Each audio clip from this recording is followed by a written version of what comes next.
Thank you very much. This is a wonderfully special evening. It's nice to be able to look and see all of the beautiful faces from Versailles 73. And these ladies are fantastic. I hope you guys enjoy watching them.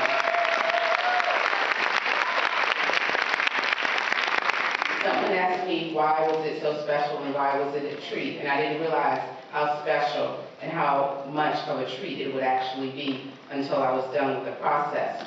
But along the way, I would receive little emails.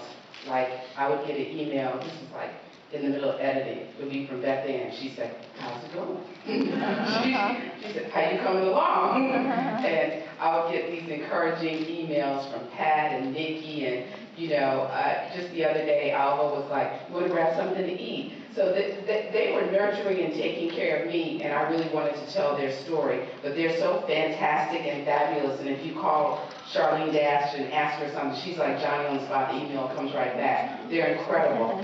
They're smart, they're talented, they're fascinating, and they did something that should be cherished and recognized from this 40-year mark and 40 years forward. So I think this day is not so much about me as it is about them, because they gave us platform to tell a wonderful story. And what I learned is through the art of oral storytelling, you build leaders, you build characters, and you allow people to learn. And I hope you learned something from this film, and I hope you remember it, and I hope you realize that it takes one small idea that can make a major flashpoint, that can make a major revolution, that can change the world. So thank you for having me.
Miss Barbara Jackson.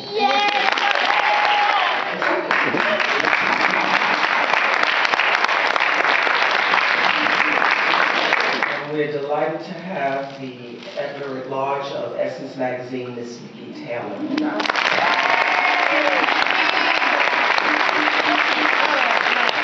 And you are now an award-winning,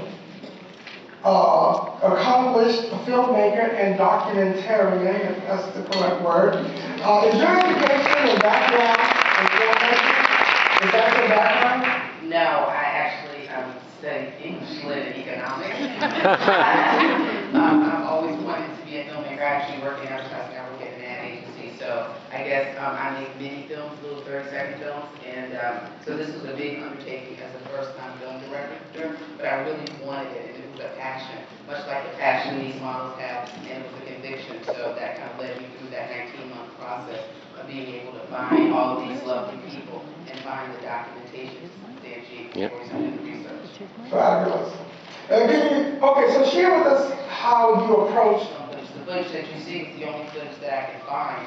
And I think it was Pat Cleveland that told me she had actually not even seen that footage before. That was the first time that she'd seen it. So I think it was a lot of research. The information was not readily available. It was 40 years old. There were no iPhones, so there wasn't a lot of stuff on YouTube to find.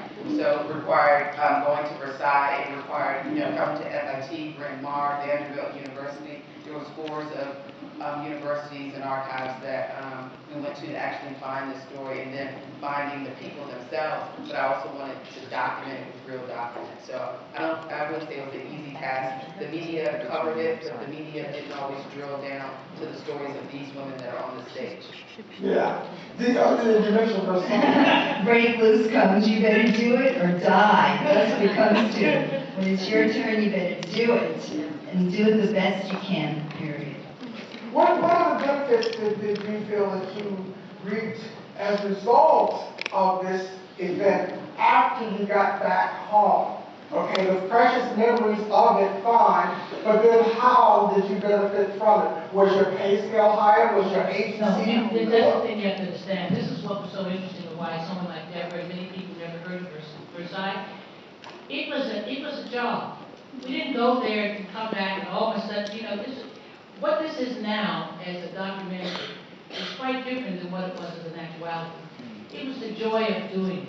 The fact that we actually won, the fact that we could walk through the whole of Versailles and be invited to great dinner, the fact that we had a moment to dance on that stage and really be productive was great. When we came home, we went right back to business.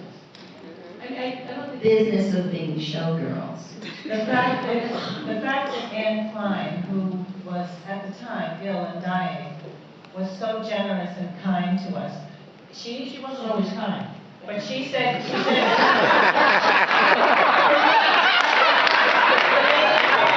Girls were light skinned, but now too dark. I know. I have always been a friend of Paris, and I've always loved Paris. My thought is that I was there generations ago. I believe in karma, past lives, etc. Anyway, I was very happy when she said, anyone who would like to stay for the weekend. Decided she wanted to do this, when she knew she was going to do Versailles, she talked to me about it. She was very, very worried, and she wanted to talk to me about Black girls. And she said, I know what I want to do because I'm going to do an African theme, and I need those girls. And do you think the girls, which girls should I do? She did. I was there for her. I told her, and she was someone I cared about very much while we were there, even though I was the assistant to another designer, because she felt very beat apart. She was very sad. She was struggling through because she was being pushed aside a lot, she felt. But everybody was fighting, you know. I mean, they didn't even invite Stephen or her to that luncheon, that we saw that picture of all of them together. They didn't even invite them, they didn't even tell them. We don't care. But you know, one of the interesting things, that there were so many points that resonate with us to this day about Versailles 73. But I had the opportunity to stay at Versailles back in the 80s, courtesy of YSL Butane. And I was looking out, someone said to me, you know, you're looking out on the great-great-grand sheet of Napoleon and Josephine. But the real point was that the breadth of Black beauty that's on this stage is what helped to restore Versailles. And that's a point that gives me goosebumps to this day. And as far as work goes, the trickle-down effect, I didn't come to Essence until 1980. But the interesting thing is that most of the women on the stage were on the pages of inspiration, that is Essence, prior to Versailles 73 and certainly after. Being a model, walking the beat, or the pavement, if you will, in the 70s. Before Versailles 73, there were people who wouldn't see us. I remember even going in for a go-see with natural hair, they were saying at an agency, oh, Mrs. So-and-so would never see you like that. After Versailles 73, we got chicks and showrooms and great wigs, and I remember one day I had my hair pulled back, and oh, yes, well, who are you? Well, I'm the same, very self-employed with natural hair, but we don't talk about that. But I got hired that day and sat down, got hired and sat down. So I'm sorry. Also got a Rose Bowl cover, yes. Shortly after this. Yeah, and Peggy Dillard, and you could go on down the line, not so long, but you could go on down the line. But the reality of it is that, you know, there was a time when we were sort of the invisible women. And, you know, the word is to give honor to whom honor is due. And these are the women who really made a profound difference.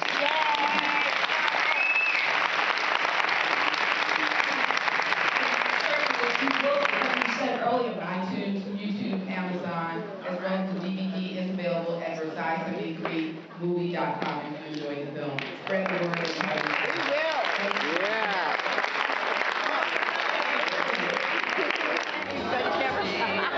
filming this.